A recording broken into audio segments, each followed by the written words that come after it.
नमस्कार प्यारे साथियों, आप सभी मेरे इस स्पेशल टॉक में इनवाइटेड हैं। कृपया मेरी बात को पूरा सुन करके जाएं, एंड तक सुन करके जाएं। और अगर आपको लगे कि आपके जीवन में आज मेरी बातों से कोई भी वैल्यू एडिशन हुआ है, आपके जीवन में कुछ सकारात्मक परिवर्तन आए हैं, तो कृपया इस वीडियो को ज़्यादा से ज़्यादा लोगों तक शेयर करना और उन तक मेरी बात पहुंचाने की कोशिश करना जिनके लिए शायद ये वीडियो एक रामबाण की तरह कार्य करने वाली है। क्योंकि मेरे प्यारे साथियों, आप अपने जीवन में, आप चाहे किसी भी फेज में हो लाइफ के, आप हमेशा एक बात अपने दिमाग में लेके चलते हैं कि हमारे जीवन में जब हम जीवन की शुरुआत करते हैं तो कुछ ऐसी चीजें हैं जिनका होना हमारे जीवन में बहुत ज़्यादा आवश्यक है। और उन्हीं आवश्यकताओं में से पहली आवश्यकता है आप लोगों का शिक्षित होना।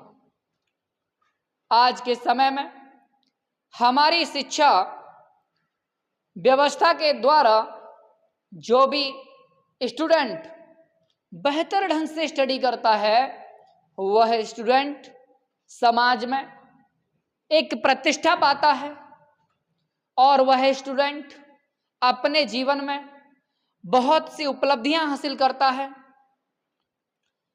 लेकिन इस सब के पीछे जो पहलू रहते हैं, आज उन पहलुओं को हम डिस्कस करेंगे। प्यारे साथियों, आप एक बात भली भांति समझ लीजिए कि अगर आप इस कंपटीशन के ज़माने में अपने आप को सफल करना चाहते हैं, अपने आप को उन बुलंदियों पर लेकर जाना चाहते हैं जिनके द्वारा आप अपने समाज में, अपने घर में, परिवार में, हर जगह वो मुकाम हासिल करना चाहते हैं जिसके लिए आपने, आपके परिवार वालों ने, आपके समाज ने वो सपने देखे हैं आपको लेकर के, वो पूरे हों, उसके लिए कुछ पहलू बहुत आवश्यक हैं। पहले पहलू की अगर मैं बात करूं, शिक्षा में सबसे पहला जो पहलू आता है, आप ये डिसाइड कर लीजिए कि एक्चुअली में आपको क्या चाहिए। इसका अर्थ ये हुआ कि जब तक आपके सामने एक तय लक्ष्य नहीं होगा, तब तक प्यारे साथियों आप कहीं नहीं पहुंचने वाले हैं। एक और बात मैं यहां पर जोड़ना चाहूंगा, कई बार मैंने ऐसा देखा है कि जो स्टूडेंट्स हैं उनके आए दिन लक्ष्य बदलते रहते हैं। वो कभी कंपटीशन की तैयारी में जुट जाते हैं, तो कभी वो सिंगिंग में उतर जाते हैं, कभी उनको डांस अच्छा लगने लग जाता है, कभी उनको पॉलिटिक्स अच्छा लगने लग जाता है, तो कभी वो डिमोटिवेट भी हो जाते हैं। इस सब के पीछे का जो कारण है, वो कारण ये है कि हमारे द्वारा तय किया लक्ष्य ये इन्फ्लुएंस हमारे ऊपर नहीं डाल पा रहा है कि हम उसके द्वारा अपने आप को कंटिन्यू मोटिवेट रख पाएं और अपने आप को हमेशा उस एनर्जी के साथ, उस पॉजिटिव माइंडसेट के साथ आगे बढ़ा पाएं जो एक स्टूडेंट के लिए आवश्यक है। तो प्यारे साथियों, अपने लक्ष्य को जब भी निर्धारित करो तो उसमें 3 बातों का ध्यान रखना है। सबसे पहली बात, जब आप कोई लक्ष्य निर्धारित करिए तो सबसे पहले आप पूछिए कि मैं अगर इस लक्ष्य को निर्धारित कर रहा हूं तो इससे क्या होने वाला है, क्या वो काम है जो मैं करने वाला हूं। दूसरा, आप अपने आप से ये प्रश्न करिए क्योंकि मैं इस कार्य को अगर कर रहा हूं तो मैं क्यों कर रहा हूं। तीसरा, आप इस बात को निर्धारित करिए कि आप जब इस लक्ष्य में आगे बढ़ेंगे और इस लक्ष्य को आप उपलब्धियां हासिल करेंगे, उसके बाद में आपके जीवन में क्या क्या बदलाव आने वाले हैं, आपके समाज में क्या बदलाव आने वाले हैं, तो आप निश्चित रूप से एक सही फैसला ले पाएंगे।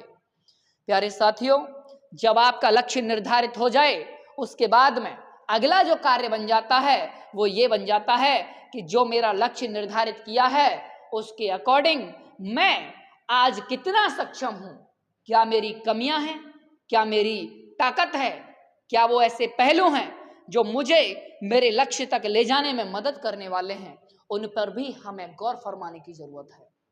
इसके साथ ही साथ हमें उन संसाधनों को भी इकट्ठा करने की जरूरत है, उस प्लानिंग को भी हमें इसमें ऐड करने की जरूरत है जो हमें हमारी मंजिल तक लेकर जाएगी। इसका मतलब आपको अपने लक्ष्य के साथ साथ अपने बैकग्राउंड में जो भी जरूरत है उस हर एक जरूरत को पूरा करिए, और उसके बाद में आप जब सटीक प्लानिंग के साथ में तैयार हो चुके हैं तो इसके बाद अब न आपको आगे देखना है न पीछे देखना है, सिर्फ और सिर्फ आपको एक ही कार्य करना है कि आपने जो प्लानिंग किया है वह प्लानिंग अब आपको एग्जीक्यूट करना है।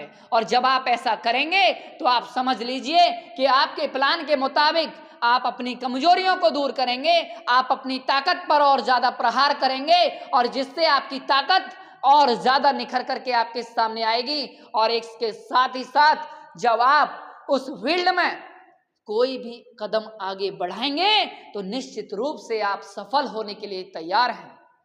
तीसरी बात, अब मैं इसमें एक और चीज ऐड करना चाहूंगा।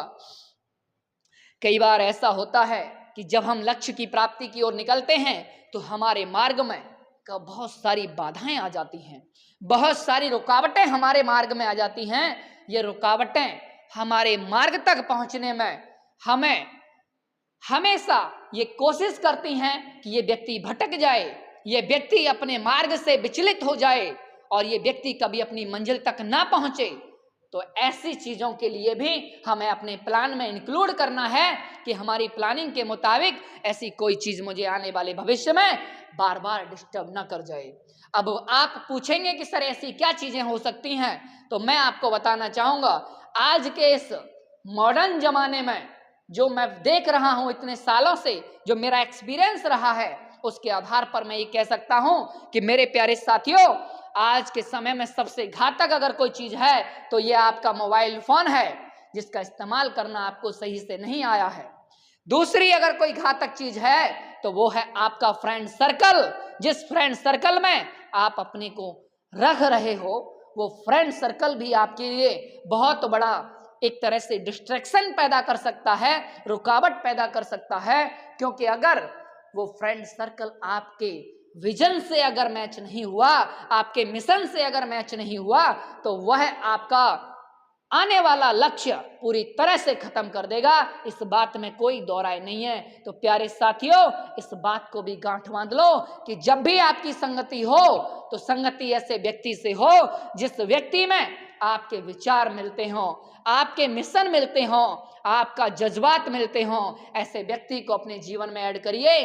फालतू के लोगों को अपने जीवन को ऐसे निकाल दो जैसे कि दूध में गिरी हुई मक्खी, क्योंकि ये लोग आपके लिए बहुत बड़ी रुकावट हैं। जब तक आप इनके साथ बने रहोगे ये बार बार आपको खींचते रहेंगे नीचे, ये बार बार ये कोशिश करते रहेंगे कि आप बिल्कुल भी आगे ना बढ़ें। तीसरी बात, और भी अगर कोई बात रुकावट में आती है तो वो है आपका अपना खुद का कंसंट्रेशन। कंसंट्रेशन मतलब आपका फोकस। अगर आप खुद अपने आप को डिसिप्लिन न रखते हुए, अनुशासन में न रखते हुए, अपने आप को बार बार अपने फोकस से डिगाते रहोगे, तब तक आपको कोई कामयाब नहीं कर सकता। ना कोई कोचिंग संस्थान आपको आगे बढ़ा सकता है, ना कोई स्कूल, ना कोई कॉलेज, ना कोई टीचर, ना कोई अध्यापक, कोई भी व्यक्ति आपके लिए आगे नहीं बढ़ा सकता। अगर कोई व्यक्ति आपको आगे बढ़ा सकता है तो वो आप खुद हैं, आपको कोई और नहीं आएगा बढ़ाने आगे। तो प्यारे साथियों, इस बात का भी विशेष ध्यान रखें कि जो भी डिस्ट्रैक्शंस आपके मार्ग में बाधा बनकर के आ सकते हैं उन सबको एक एक करके मिटा दो और अपने लक्ष्य पर अपनी नजरें गड़ा दो, अपना फोकस बढ़ा दो और उसके बाद लगे रहो और डटे रहो और मैदान छोड़ के नहीं भागना है। तीसरी बात जहां खत्म होती है वहीं चौथी बात और ऐड करूंगा मैं। आपको क्या करना है? आपको निरंतर प्रयास करना है और इस बात को बोलते हैं परसिस्टेंस। परसिस्टेंस का बहुत बड़ा रोल है आपकी इस जर्नी में। परसिस्टेंस मतलब निरंतर प्रयास। प्रयास तब तक करिए जब तक आप सफल ना हो जाओ।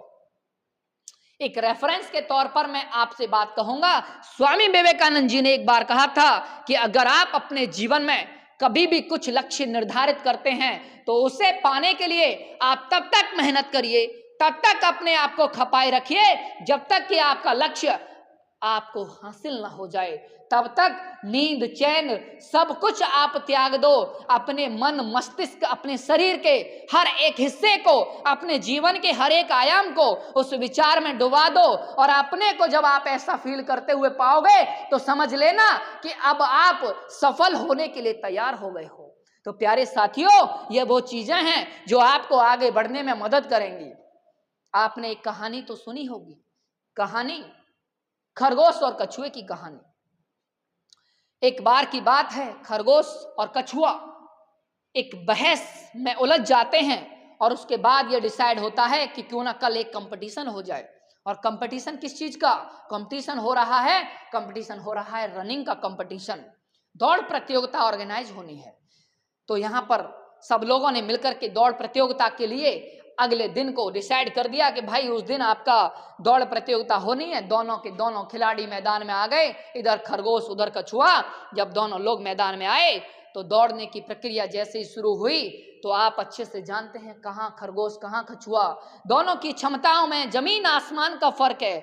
लेकिन होता क्या है, अचानक जैसे ही रेस शुरू होती है, कुछ समय पश्चात आधे रास्ते में जाकर के वो जो कछुआ था वो तो निरंतर चलता रहता है, लेकिन वहीं उसी समय उस खरगोश के मन में एक अहंकार जाग जाता है। उसके मन में वो अहंकार ये जाग जाता है कि कहाँ वो कछुआ और कहाँ मैं खरगोश, उसको मेरे सामने क्या मजाल कि वो मेरे से आगे निकल जाए, क्यों ना थोड़ी देर आराम कर लिया जाए।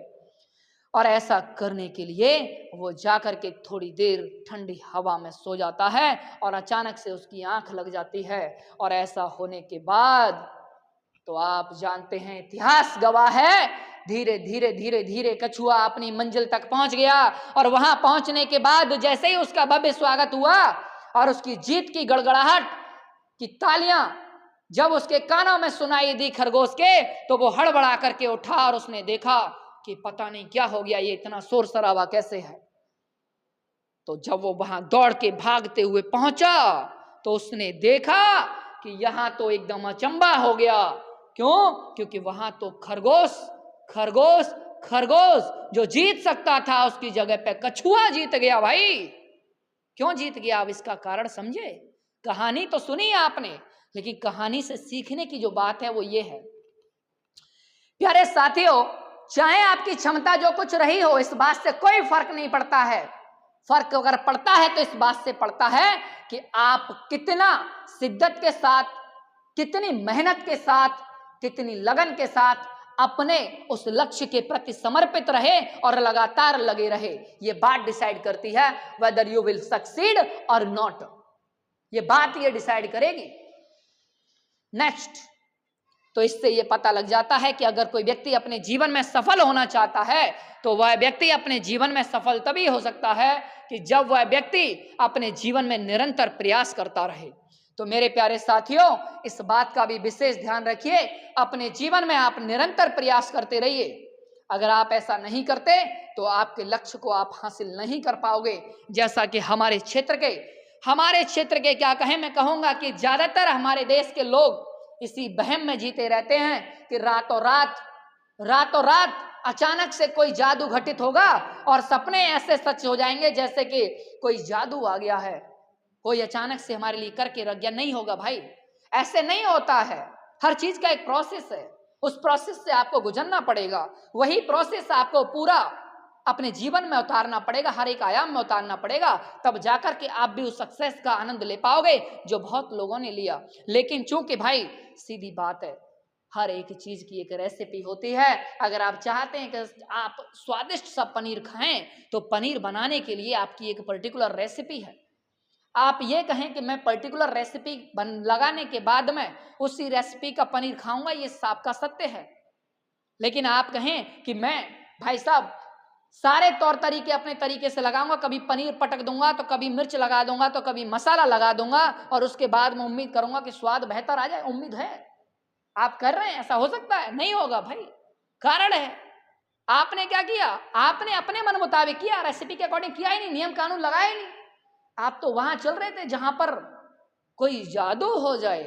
ऐसा नहीं होता है भाई, जादू नहीं होता है। अगर आप चाहते हैं ना कि आपको बेहतर फल मिले, तो इसके लिए आपको अपनी रणनीति, अपनी प्लानिंग उस आधार पे करनी होगी जो बहुत सारे सफल लोगों ने आज तक की है। और जब हम आप ऐसा करते हैं तो हम देखते हैं कि हमारे जीवन में भी उस तरीके के सक्सेस मोमेंट्स आते हैं जिन्हें हम अपने जीवन में वास्तव में चाहते थे। तो ये कब हुआ कि जब हम निरंतर प्रयास करते रहे। अब हम बात करेंगे 4 बातों के बाद में मैं अगला एक और पॉइंट ऐड करूंगा। आपने लक्ष्य निर्धारित कर लिया, उसके लिए जरूरी संसाधन, जरूरी प्लानिंग आपने कर ली, आपने उसके लिए जो भी डिस्ट्रैक्शंस थे वो भी हटा दिए। अब आप क्या है, आप लगे हुए हैं, प्रयास कर रहे हैं लगातार। अब इसके बाद में भी कुछ ऐसी चीजें हैं जो आपके जीवन में होना जरूरी है। अब आप अपने जीवन में एक चीज विशेष रूप से करिए, that is time management. Time management basically मैं इसे टाइम मैनेजमेंट कम कहता हूं, मैं इसे कहता हूं हैबिट मैनेजमेंट और योर लाइफ मैनेजमेंट। मेरे प्यारे साथियों, आप ये कहो कि टाइम मैनेजमेंट नाम की कोई चीज है तो मैं कहूंगा कि शायद नहीं है, लेकिन हां, आप अगर कुछ मैनेज कर सकते हैं तो आप मैनेज कर सकते हैं अपनी आदत, आप मैनेज कर सकते हैं अपने तौर तरीके, आप मैनेज कर सकते हैं अपने कार्य करने के शेड्यूल को। और जब आप ऐसा करेंगे तो आप टाइम मैनेजमेंट ऑटोमेटिकली अपने जीवन में सीख जाएंगे, ऐसा मेरा मानना है। आप कहेंगे सर ये टाइम मैनेजमेंट कैसे होता है, तो इसके लिए आप छोटी छोटी 2-3 बातों का ध्यान रखिए। सबसे पहले आप अपने दिन की शुरुआत करते समय आप एक टू डू लिस्ट बनाइए। टू डू लिस्ट जब आप बनाते हैं तो इससे ये पता लग जाता है कि आज के दिन के ये कार्य हैं। उन कार्यों में बहुत सारे कार्यों की जो लिस्ट बनी है उसमें से आप ये डिसाइड करिए कि आपके जो भी आपके कार्य हैं उनमें से सबसे महत्वपूर्ण कार्य कौन सा है, या उन सब में ऐसा कौन सा कार्य है जिसको करने से बाकी सभी काम आपके आसान हो जाएंगे। सबसे पहले आपको अपने दिन की शुरुआत उसी काम को निपटाने से करनी है। जब आप उस कार्य को कर देंगे तो उसके बाद में आप अपना सेकंड जो आपका प्रायोरिटी आपने सेट किया है, दूसरे नंबर पे आपने जिस कार्य को वरीयता दी है, आप उस कार्य को निपटाइए। ऐसा करने से आप अधिक जरूरी कार्य पर ज्यादा फोकस करेंगे और कम जरूरी कार्य पर कम फोकस करेंगे और ना जरूरी कार्य अपने आप आपके जीवन से हट जाएंगे। बात समझने की कोशिश करिए, बहुत बारीक सा पॉइंट है। सुबह उठते ही टू डू लिस्ट बनाया, आपने उसकी प्रायोरिटी सेट कर दी, उसके बाद में आप सबसे महत्वपूर्ण कार्य को करने लग गए। नेक्स्ट, इसके बाद में आपको क्या करना है, टाइम मैनेजमेंट के लिए जब आप कार्य करना शुरू करें तो एक छोटी सी टेक्निक और अपनाइएगा। इस टेक्निक को पोमोडारो टेक्निक कहते हैं। पोमोडारो टेक्निक के अकॉर्डिंग आपको क्या करना है, आपको लंबे समय तक एक ही कार्य में जुटे नहीं रहना है। आपको अपना जो कार्य है उसको तोड़ दीजिए छोटे छोटे भागों में। छोटे छोटे भागों में तोड़ने के बाद में आप पर्टिकुलर 40 से 45 मिनट का एक सेशन रखें। 40 से 45 मिनट बहुत गहन मेहनत के साथ में लग जाएं और उसके बाद में फिर अचानक से एक छोटा सा ब्रेक लेना है आपको, कम से कम 5 से 10 मिनट का। 5 से 10 मिनट के ब्रेक में आप कभी मोबाइल ना चलाएं, क्योंकि वो ब्रेक नहीं होगा, फिर आप कंटिन्यू अपना दिमाग लगा रहे हैं। आपको अगर ब्रेक लेना है तो क्या करना है, आप ब्रेक में पानी पीजिए, ग्लूकोज का पानी पी सकते हैं आप। इसके अलावा आप छोटे छोटे स्नैक्स, कुछ खाना खा सकते हैं आप। ऐसी चीजें आप करिए और अपने माइंड को रिलैक्स करिए, एकदम शांति से सो जाइए। शवासन एक क्रिया होती है, उस क्रिया में आप लेट करके अपने आप को पुनः रिचार्ज कर सकते हैं। शवासन क्रिया में क्या करते हैं, अपने शरीर को बिल्कुल शिथिल छोड़ दिया जाता है और छोड़ने के बाद में एकदम ढीला शरीर जब छोड़ देंगे और आराम से लेट जाएंगे, एकदम आपको रिलैक्स फील होगा। और उसके बाद में आप महसूस करेंगे जब 2-3 मिनट आप लेट लेंगे कि आप एकदम रिचार्ज हो गए हैं, पूरी तरह से तैयार हैं दोबारा से कार्य करने के लिए।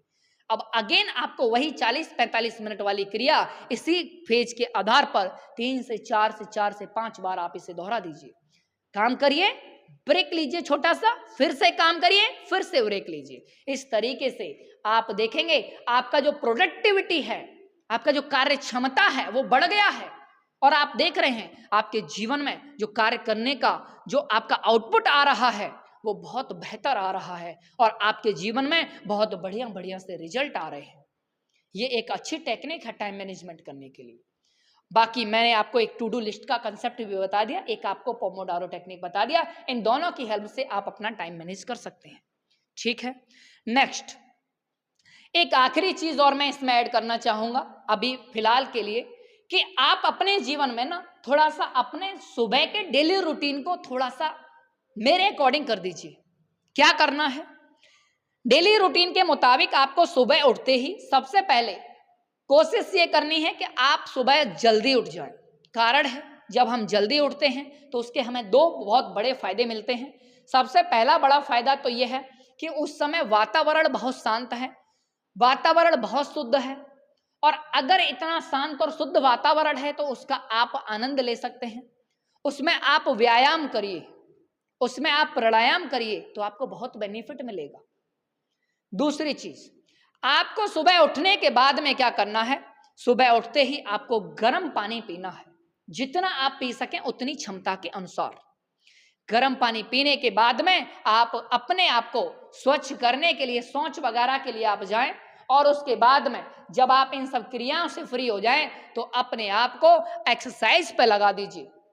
और जब आप एक्सरसाइज करेंगे तो उसके बाद में फिर आपको पसीना भी आएगा, थोड़ा सा आप आराम करिए, पसीना वगैरह आपका सूख जाए, उसके बाद में बहुत आराम से जब आपका शरीर पूरी तरह से, अब आप गर्म नहीं है, ठंडा हो चुका आपका शरीर, उसके बाद में ही आपको क्या करना है? फिर स्नान करिए, और स्नान करने के बाद में आप सुबह उठते ही जब ये सारी क्रियाएं हो जाएं उसके बाद में कम से कम 5 से 10 मिनट ध्यान जरूर करिए। ध्यान जरूर करिए मेरे साथियों, आप मेडिटेशन जरूर कीजिए। जब आप ये क्रिया अपने जीवन में ऐड कर देंगे तो आप देखेंगे आपके जीवन में बहुत ही चमत्कारी परिवर्तन आ रहे हैं। वो परिवर्तन आपके मेमोरी में आएंगे, वो परिवर्तन आपके पूरे के पूरे जीवन में आ जाएंगे, और ऐसा होने के बाद जब आप देखेंगे आप बाकी सबसे बहुत अलग हो गए हैं। तो आप इस टेक्निक को भी अपने जीवन में उतारिए। और इसके साथ में एक और आखिरी चीज जो स्टूडेंट आज के समय में सबसे ज्यादा गलती कर रहा है वो भी मैं यहां पर डिस्कस जरूर करना चाहूंगा। मेरे प्यारे साथियों, जंक फूड का इस्तेमाल आप बहुत कम करिए। जंक फूड वो चीज है जो आपको पूरी तरह से खोखला बना देगा, पूरी तरह से आपका तेज खत्म कर देगा, पूरी तरह से आपके शरीर में बीमारियों का घर बना देगा। क्योंकि आप शायद नहीं जानते हैं कि अगर हम किसी भी तेल को बार बार गर्म करते हैं, बार बार गर्म करते हैं, तो वो धीरे धीरे धीरे धीरे स्लो पॉइजन में कन्वर्ट हो जाता है। और इसी ही वजह से मार्केट की बनी हुई चीजें जितनी भी हैं, चूंकि आप जानते हैं उन सभी चीजों को बहुत ज्यादा बार एक ही तेल में तला जाता है, और जब एक ही तेल में हम बार बार चीजों को लगा रहे हैं तो वो तेल बार बार गरम फिर ठंडा, गरम फिर ठंडा हो रहा है, और जिसकी वजह से हम देखते हैं कि जो भी चीज हम वहां से बनी हुई खाएंगे तो उसके बाद में हमारे शरीर में जो जहर उत्पन्न होंगे और उसके बाद में जो बीमारियां उत्पन्न होंगी वो हमारे लिए किसी भी तरीके से ठीक नहीं होंगी। तो आपने एक कहावत सुनी भी होगी कि जब तक आपका शरीर स्वस्थ नहीं है, वो कहते हैं ना कि निरोगी काया, निरोगी काया आपके जीवन के लिए बहुत ज्यादा जरूरी है। जब आप निरोगी होंगे तो जीवन का आनंद ले पाएंगे, कार्य अच्छे से कर पाएंगे। ये सारी की सारी चीजें आप तभी कर पाओगे जब, प्यारे साथियों, जब आप निरोगी होंगे। शुद्ध खाना खाइए, ताजा भोजन ग्रहण करिए, देसी खाना जो कहते हैं एक तरह से गांव में एक बेसिकली जो खाना मिलता है, ताजा सुबह बना हुआ खाना खाइएगा। आप दूध का सेवन कीजिए, दही का सेवन कीजिए, ऐसी चीजों का आप सेवन करिए। लेकिन मेरे प्यारे साथियों, कभी भी ऐसी चीजों का सेवन ना करें जो आपके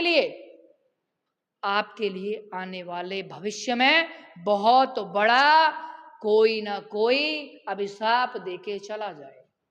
आप कभी भी मैदे से बनी हुई चीजें ना खाएं। मैदा बहुत खतरनाक चीज है। जैसे हमने कहा मोमोज, हमने कहा चाउमीन, हमने कहा बर्गर, हमने कहा पिज्जा, भाई मत खाओ ये सब।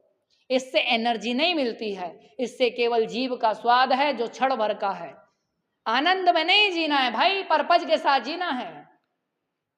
कोई चीज इसलिए नहीं करनी कि आनंद आ रहा है, करना इसलिए है कि उसके पीछे का पर्पज पता है।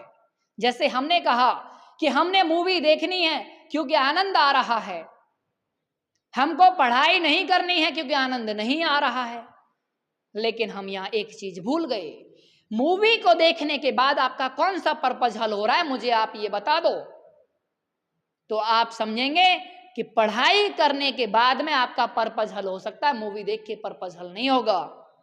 तो आप इस बात को भी गांठ बांध लीजिए, प्रायोरिटी दीजिए प्लेजर को नहीं, पर्पज को, आनंद को नहीं, आपको उद्देश्य को आपको देना है।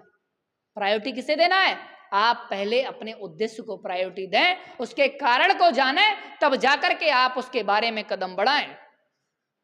ये सारी की सारी बातें अगर आप अपने जीवन को सफल बनाना चाहते हैं तो आज ही अपने जीवन में उतार लो और मेरी बातों को हर उस व्यक्ति तक पहुंचा दो जिस व्यक्ति को अपने जीवन में सही मार्गदर्शन की जरूरत है। और जो व्यक्ति भी सफल होना चाहता है, इस वीडियो को उन सभी तक पहुंचा देना। आप सभी से मेरी हाथ जोड़ के यही एक विनम्र निवेदन है, कृपया इस वीडियो को हर व्यक्ति तक पहुंचा देना। और इसी के साथ में अगर ये बात आप सबको अच्छी लगी हो तो कृपया करके इस वीडियो को और इस चैनल को ग्रो करने में भी आप मेरी मदद कर सकते हैं। धन्यवाद।